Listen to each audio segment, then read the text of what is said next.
नमस्ते। 2083 सालको यहाँहरूलाई हार्दिक मङ्गलमय शुभकामना। मकर राशिका व्यक्तिहरूका लागि यो वर्ष कस्तो रहनेछ, ग्रह गोचर कस्ता छन्, आउनुहोस् जानौँ। कर्मक्षेत्र र आजीविकाका सवालमा मकर राशिका जातकहरूका लागि यो वर्ष उपलब्धिमूलक र प्रगतिशील रहनेछ। राशि स्वामी शनिदेवको स्वगृह र वा मित्रगृह प्रभावका कारण कर्मक्षेत्रमा अनुशासन र दायित्वबोधको उदय हुनेछ, जसले गर्दा कार्यस्थलमा राजकीय विश्वास प्राप्त हुनेछ। नेतृत्व क्षमतामा निखार आउनाले पदोन्नति र नयाँ कार्यक्षेत्र विस्तारको प्रबल योग बन्नेछ। परोपकार र सामाजिक सेवामा रुचि बढ्नाले सार्वजनिक छवि सुदृढ हुनेछ।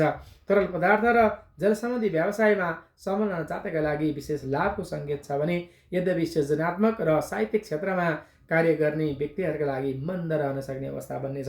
आर्थिक पक्ष आर्थिक दृष्टिकोणले यो वर्ष मिश्रित र सम्पत्ति उपार्जनका कारक देखिन्छ। एकादश भाव अथवा लाभ भावमा धर्मको स्वामीको गोचरले आएका नयाँ स्रोतहरू प्रशस्त गर्नेछन्। व्यापारिक योग धातु, औद्योगिक मेसिनरी, निर्माण क्षेत्रमा सामग्रीहरूको लागि लक्ष्मी कृपा रहनेछ। लगानी शेयर बजारमा अवसर विस्तार हुने योग छ, तर राहुकेतुको छाया दृष्टिका कारण विवेकपूर्ण निर्णय गर्नुहोला। योजनाबद्ध लगानीले दीर्घकालीन कोषमा सुदृढ बनाउन सक्नेछ।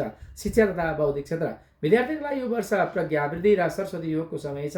पञ्चम भाव बुद्धिमा शुभ प्रभाव रहनाले अध्ययनमा एकाग्रता बढ्ने र विशिष्ट नतिजा प्राप्त हुनेछ। विशेषतः अनुसन्धान, प्राविधिक र व्यावसायिक क्षेत्रमा लाग्नेहरूका लागि यो वर्ष सिद्धि प्रदायक रहनेछ।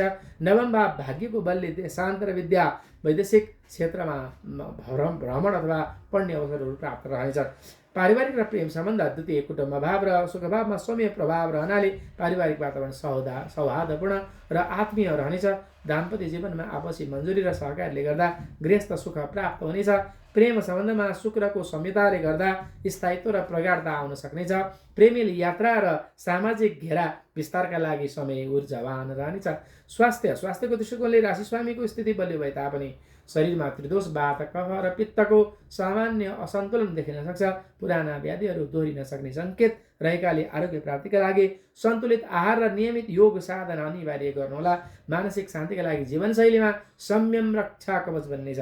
आध्यात्मिक र धार्मिक पक्ष भाग्य भाव अथवा नवम भावमा सक्रिय रहेकाले आध्यात्मिक क्षेत्रमा वृद्धि रहनेछ। धार्मिक अनुष्ठान, तीर्थाटन र पुण्य कार्यमा अभिरुचि बढ्नेछ। यो वर्ष भगवान शिवको आराधना र उपासना गर्नाले सबै प्रकारका विघ्न बाधा नाश भई आत्मिक शान्ति र सकारात्मक ऊर्जा प्राप्त हुनेछ। शिवजीको आराधना प्रत्येक सोमबार भगवान शिवको जल वा पञ्चामृत अभिषेक गरी शिव महिमा स्तोत्र पाठ गर्नाले कल्याणकारी रहनेछ। शनि जाप गर्नाले ओम शम शनिश्चराय नमः मन्त्रको नियमित जाप र शनिबार पिपलमा दियो प्रज्वलन गर्नाले शुभफल रहनेछ।